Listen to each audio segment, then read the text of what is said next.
தென்றலே மெல்ல பேசு சீரியல்ல இன்னைய எபிசோட்ல என்ன நடந்திருக்கு அப்படின்னு பார்த்தீங்கன்னா, நம்ம இளமதியும் நளினியும் சேர்ந்து பிளான் பண்ணி நம்ம பரமனுக்கு ஜூஸ்ல பேதி மாத்திரையை கலந்து கொடுத்துட்றாங்க. காரணம் என்ன அப்படின்னு பார்த்தீங்கன்னா, பரம எங்கேயும் வெளியில போகக்கூடாது அப்படின்னு சொல்லி பிளான் பண்ணி தான் இதை பண்ணியிருக்கிறாங்க. இப்போ நம்ம நளினி வந்து பார்த்தீங்கன்னா கட்டு போட்டு விட்டுறாங்க. ஸோ பரம வட்டி வசூல் பண்ணுறதுக்காக கலாமா கொடுத்த அட்ரஸுக்கு கிளம்புறாப்புல. கரெக்டாக வயிற்ற கலக்க ஆரம்பிச்சிடுச்சு. அதுக்கப்புறம் என்ன, பரம பாத்ரூமுக்கும் ஹாலுக்குமா நடந்துக்கிட்டே இருக்காப்புல. அவரால் போகவே முடியல. இதுக்கப்புறம் 2 மணி நேரம் எங்கேயும் வெளியில் போகக்கூடாது அப்படின்னு நம்ம நர்ஸு நளினி சொல்லிடுறாங்க.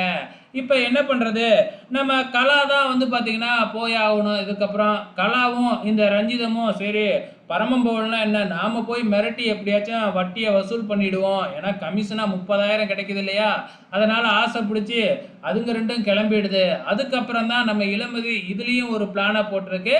ஸோ அந்த சேட்டு கொடுத்த அட்ரஸை எடுத்துக்கிட்டு அதுக்கு பதிலாக வந்து பார்த்திங்கன்னா போலீஸ் எஸ்பியோட வீட்டு அட்ரஸை எழுதி வச்சுட்டாங்க. அதை தெரியாமல் இந்த கலாவும் ரஞ்சிதமும் எஸ்பி வீட்டில் போயிட்டு எஸ்பி அம்மாக்கிட்டேயே வந்து பார்த்திங்கன்னா சும்மா பயங்கரமாக தகராறு பண்ணி மிரட்டி இருக்கிறாங்க. அதுக்கப்புறம் என்ன, உங்களுக்கு எவ்வளோ தைரியம் இருந்தால் ஒரு எஸ்பி வீட்டுக்கே வந்து இப்படி மிரட்டுவீங்க அப்படின்னு ஃபோன் பண்ணி போலீஸாரை வர வச்சு கலாவையும் ரஞ்சிதத்தையும் போலீஸ் ஸ்டேஷனில் தூக்கிட்டு போய் வச்சிருது. அதுக்கப்புறம் என்ன, போலீஸ் ஸ்டேஷனில் உட்காந்துருக்குறாங்க. ஃபோனெல்லாம் பிடுங்கிடுறாங்க. யார் என்ன சொன்னாலும் வெளியிலேயே விட மாட்டேங்கிறாங்க. கொஞ்ச நேரத்தில் நம்ம பரம விஷயத்தை கேள்விப்பட்டு அங்கே வந்துடுறாப்புல. அதுக்கப்புறம் நடந்த விஷயத்த எல்லாமே கலா சொன்ன உடனே நம்ம பரமனே சிரிக்க ஆரம்பிச்சிடுறாப்புல. போய் இந்த ரஞ்சிதம் சொல்கிறத நம்பி நீங்கள் போயிட்டீங்களே அப்படின்னு சொல்லிட்டு அதுக்கப்புறம் என்ன, நம்ம பரமனே வந்து மந்திரிக்கு ஃபோன் பண்ணி அதுக்கப்புறம் இன்ஸ்பெக்டர் எஸ்பி கிட்டலாம் பேசி அதுக்கப்புறம் மன்னிப்பு கடிதம் மட்டும் எழுதுனது மட்டும் இல்லாமல் இதுக்கப்புறம் வட்டி பிஸ்னஸே பண்ண மாட்டேன் அப்படின்னு எழுதி கொடுக்க சொல்லி அதை வாங்கிக்கிட்டாங்க. ஸோ இதுக்கப்புறம் கலாவால் வட்டிக்கு விடுறதெல்லாம் பண்ண முடியாது அப்படிங்கிற ஒரு சூழ்நிலை உருவாயிடுச்சு.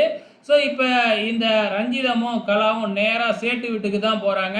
இந்த சேட்டு தான் வேணும்னு அட்ரஸை மாற்றி கொடுத்துட்டான் அப்படின்னு நேராக அங்கே போய் சேட்டை விசாரித்தா, நான் இந்த அட்ரஸ் தான் கொடுத்தேன், இந்த அட்ரஸ் எல்லாம் நான் கொடுக்கவே இல்லையே அப்படின்னு சேட்டு சொன்னதுக்கப்புறம் தான் அப்புறம் இந்த ரஞ்சிதத்துக்கு இதெல்லாம் இளமதியோட வேலையாக தான் இருக்கும் அப்படின்னு தெரிய வருது. அதுக்கப்புறம் என்ன, நேராக வந்து இளமதி கிட்ட சண்டை போடுறாங்க. ஓ, விஷயம் தெரிஞ்சிடுச்சா, நான் தான் இப்படி பண்ணினேன், உங்களோட பிரச்சனையிலலாம் என் புருஷனை நீங்கள் மாட்டி விட்டுக்கிட்டு இருந்தீங்களே, அதனால தான் உங்களோட வட்டி பிஸ்னஸையே நிப்பாட்டணும்னு நான் இப்போ ஏற்கனவே பிளான் போட்டேன், அதுக்கான சந்தர்ப்பம் இப்போ கிடச்சிக்கிச்சு அப்படின்னு சொல்லி சிரிச்சிட்டு போகிறாங்க நம்ம இளமதி. இதுக்கப்புறம் என்ன நடக்கும் அப்படிங்கிறத பொறுத்திருந்து பார்க்கலாம்.